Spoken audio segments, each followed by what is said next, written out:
पति का मौत, मजबूरी में टूटा हाथ, बच्चे को लगा भूख तो ई रिक्शा चलाने पर हो गई मजबूर। मेरा नाम है गुलाब और आप देख रहे हैं न्यूज़ पब्लिक बिहार। मधेपुरा की इस बेटी को आपने वीडियो में जरूर देखा होगा, रोते और बिलखते हुए आपने देखा होगा, लेकिन इनकी सच्चाई जानकर आपके भी रूह कांप जाएंगे, आपके भी होश उड़ जाएंगे, क्योंकि नगमा का इन दिनों खूब चर्चा हो रहा है। इनके पति के मर जाने के बाद मासूम बच्चे को पालने के लिए ये जो संघर्ष किए थे, इनका कहानी जानकर आप हैरान हो जाए। नगमा को हर वीडियो में रोते बिलखते हुए देखा होगा और अपना दर्द बयां करते हुए देखा होगा, लेकिन नगमा का दर्द उससे अधिक बताया जा रहा है। क्योंकि नगमा की बात किया जाए तो पति के मौत के बाद से अपना पहचान बनाने के लिए मुखिया का चुनाव भी लड़े थे, लेकिन मुखिया के चुनाव में सफलता हाथ नहीं लग पाया था और वो चुनाव हार गई थी। आर्थिक स्थिति खराब हो गया था तो मजबूर होकर के कपड़ा का व्यवसाय किए थे और कलकत्ता से कपड़ा ला करके दुकान में कपड़े बेच रहे थे। लेकिन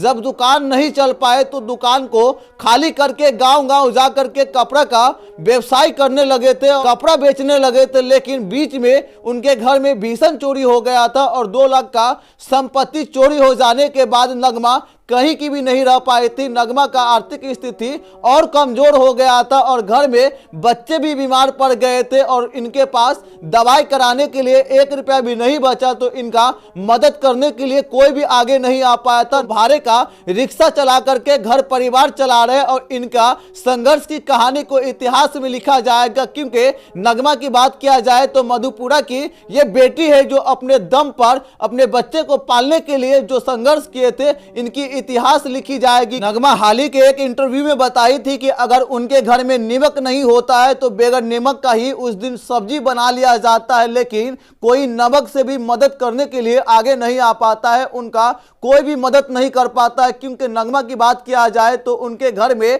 कमाने वाला कोई भी नहीं है और नगमा ई रिक्शा भाड़े पे लेकर के अपना घर परिवार चलाती है और इनसे अपने बच्चे का परवरिश करती है। दिनों में जब एक मीडिया को इंटरव्यू दिए थे, उसने बताई थी कि जब इनके पति का मौत हो गया तो इनके ऊपर गम का पहाड़ टूट गया था और इस पहाड़ को कम करने के लिए कोई भी आगे नहीं आ पाया। तो मुखिया का चुनाव लड़े थे, लेकिन उसमें भी सफलता हाथ नहीं मिल पाया था। दुकान खोल करके घर परिवार चलाने का कोशिश कर रहे थे, लेकिन दुकान भी नहीं चल पाया तो गांव-गांव जा करके कपड़ा बेचने लगे, इससे घर परिवार को चला रहे थे। लेकिन यह भी कुदरत को मंजूर नहीं था और उनके घर में भीषण चोरी हो गया था। उस समय में 2 लाख का संपत्ति जो सामान खरीद कर लाए थे, जिससे अपने घर परिवार को चला रहे थे, उनका सामान चोरी हो गया था और उनके बाद इनके घर का माली हालात कमजोर हो गया। तो मासूम बच्चे भी इनके बीमार हो गए थे और दवाई कराने के लिए 1 रुपया भी नहीं बचा, तो इनका मजबूरी के तहत हाथ भी टूट गया था। तो उस समय में